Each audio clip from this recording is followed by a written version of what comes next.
baby.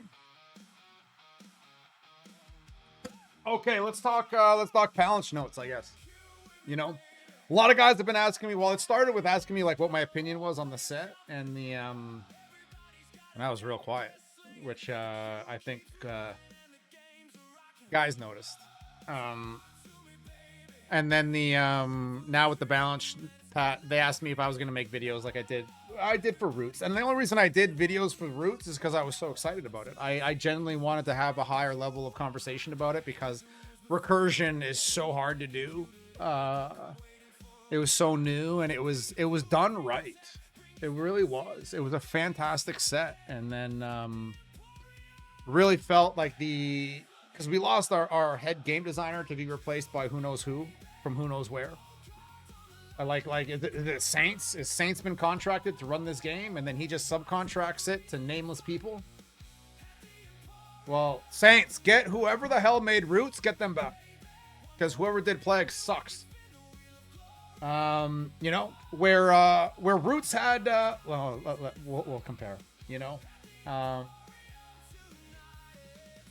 Roots felt like it had a clear identity. Okay, it had a vision. You know, the team really took a risk by trying to go after the recursion. Okay, and they committed to it, and they built something that felt new. And for the first time, I felt like they had figured out what a mini set should be. You know, it should be neutral heavy, a huge new mechanic. And then if the community bites on it and it sells and it does everything that a company should want from their product, blast us with a major set and bring all of that with all the other things. And then you know, even if every card wasn't perfect in the end, you know, because the little relic boy that made the relics, he wanted to make sure that Relic War is forever going to be able to compete. Even the little relic boy, you know, he took away the destroy, so Everborns will never be able to destroy his relics. You know, you could tell what the set was trying to do, and it accomplished it. You know, where Plague feels like just a slew of like individual ideas instead of a vision.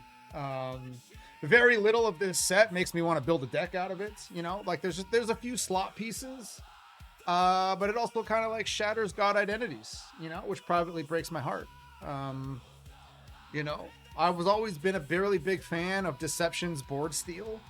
It's typically a 2-card combo, and every time I got hit with it, I felt like I got outplayed. Like having the balls to bring those 2 cards and save them for a key piece and then getting it. Fantastic. I never minded losing that way. That being said, and so you know, I personally don't think Nature should be able to do that, but hey, I'm gonna win a hell of a lot of games because of it. I will win a lot of cards because of it. A lot of games. You know, and like I know, like by the end of the balance phase, the numbers are gonna come in right. You know, like. You know, Saints and his crew of accountants and spreadsheet specialists, you know, they're going to sit there and be like, no, you know, this one it's underperforming by 2%, and this one needs a +2/+2 over here, and this one we're going to increase the health by 1, so it's just like the little rhino over here, and then we're going to like they're going to do that, and it's going to come in fine. But like, hey, what are the 2 new god powers? And like, I don't know. Here's the thing I think that frustrates me. I don't know the type of game they're trying to create. What is the experience? You know, like this set just kind of seems like reactionary, and you know, like if I go over some of the cards, like I wrote down some stuff, guys. Like Hood Wanderer. Deception has a hidden god power. Make cards that will make guys want to use that god power. Don't design hidden rush cards for the freaking Shiv god power. To me, that's a cop-out. That's cheap. That's lame. That's Mickey Mouse, Goo Goo Gaga kindergarten. You know, we find hope in each other. The name is so freaking big, it'll never fit on the card ever. Name sucks. It sucks. On top of it, my favorite piece of the Root set was Light heading towards this favor mechanic, where the more favor you get, unlocks a higher tier of power of your card, very powerful abilities like obliterate, and the cost is you do not have access to the sanctum. Like if you're gonna run this and do these things and play this game of favor, build up, and drain, and they even got rid of the favor drain. If you're gonna play the favor game, you're not going to be able to use the sanctum. Your opponent will have full access to the sanctum against you. And then this set, they give a card that allows favor light to have full access to the sanctum. Just 1 mana and no favor drain.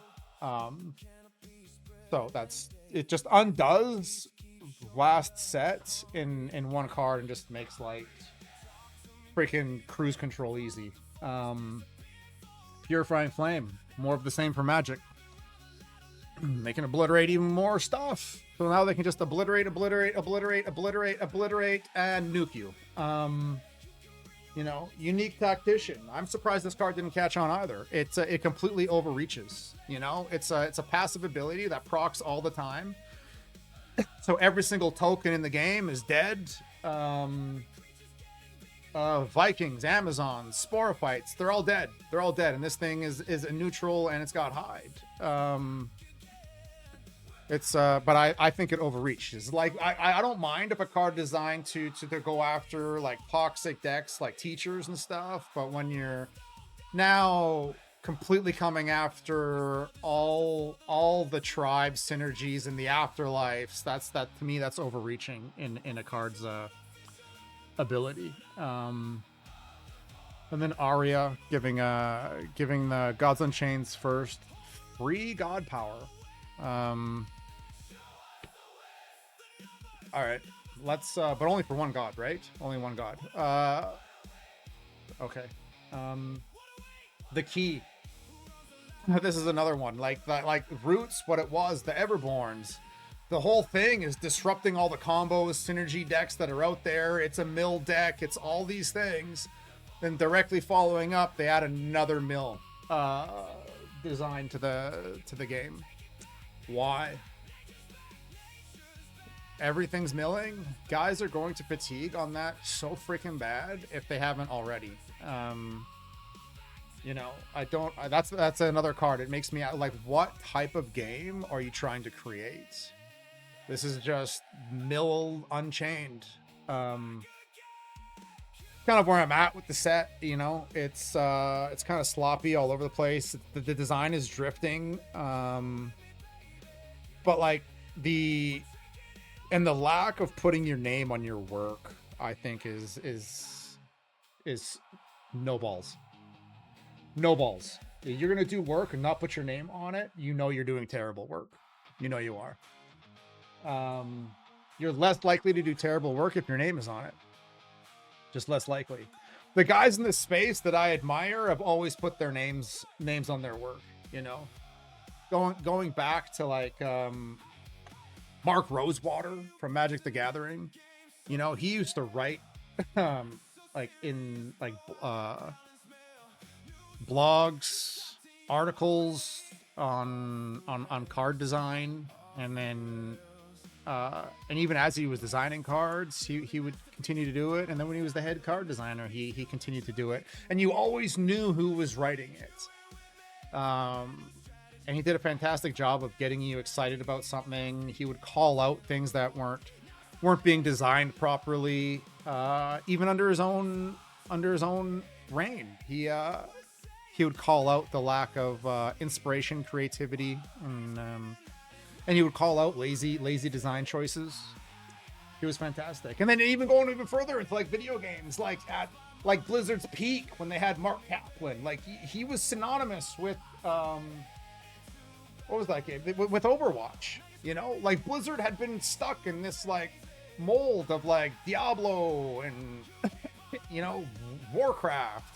And then he came out and created all new characters, all new everything, a whole new gameplay. All that. It was hugely successful. And that's not to say like they always make the decisions right, but they had the balls to put their name out there. They had a vision. They went for it, long term, short term.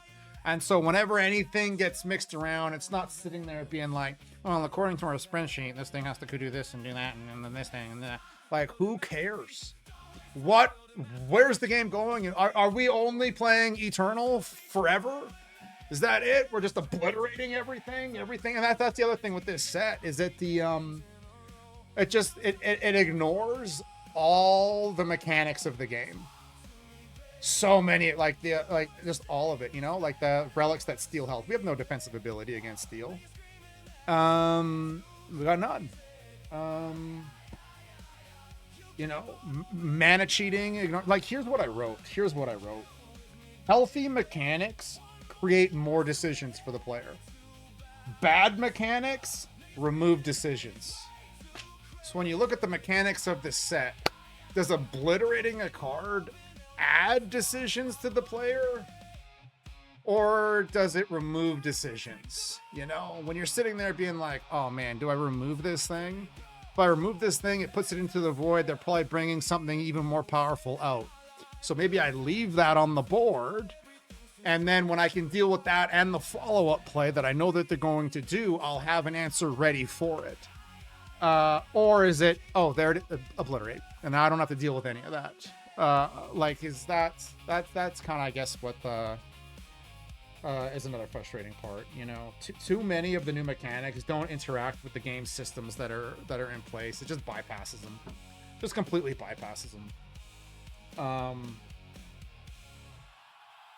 Yeah, that's kind of where I'm at. You know, the numbers will come in, but the you know, Plague Awakening, couple slot pieces, a design drift, and just a huge step back from what I thought was an excellent set that I wanted a sequel to.